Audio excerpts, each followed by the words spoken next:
Donald Trump taking over the reins in the United States of America again, there is discourse about how his policies are now going to shape the US-India relationship. Our next guest is a leading expert in the Middle East politics and US foreign policy and is a frequent commentator across major publications.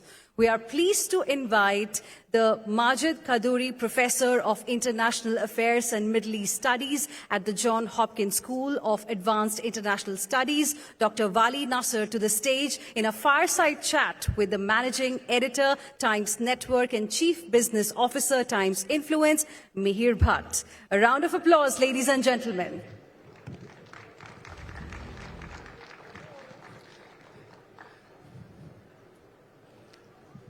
Thanks, Vali, for joining us at India Economic Conclave. I think, he deserves a bigger round of applause. He has made special effort flying all the way from Europe. And he has been, listening to all sessions which are going on since morning. But we'll come back to our topic. It's quite interesting, India, Trump, and, geopolitics. When the US election results came, there was a sense of ecstasy in India because people were quite happy that Trump is back. I mean, a very large part of population was quite happy. And there is a belief that he'll be good for India. We'll get to that. But my first question is, you have been following geopolitics, especially what's happening in Middle East and all over the world very closely.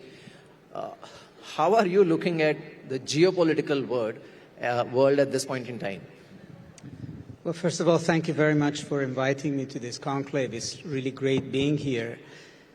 I mean, in many ways, just the election of President Trump changes everything because, first of all, his priority is the United States. His first priority is America, which means that geopolitical issues generally matter to him less. He's not one who has a vision that I'm going to change the world in terms of his geopolitics.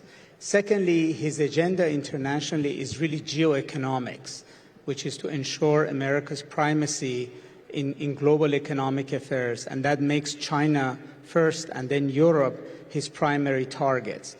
Geopolitics really to him only matters insofar as geoeconomics matters.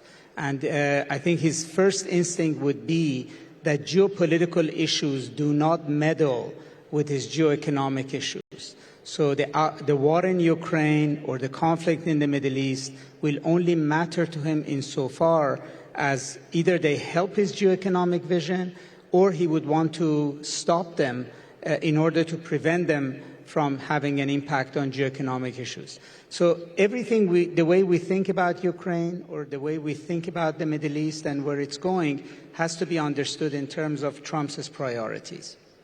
Right.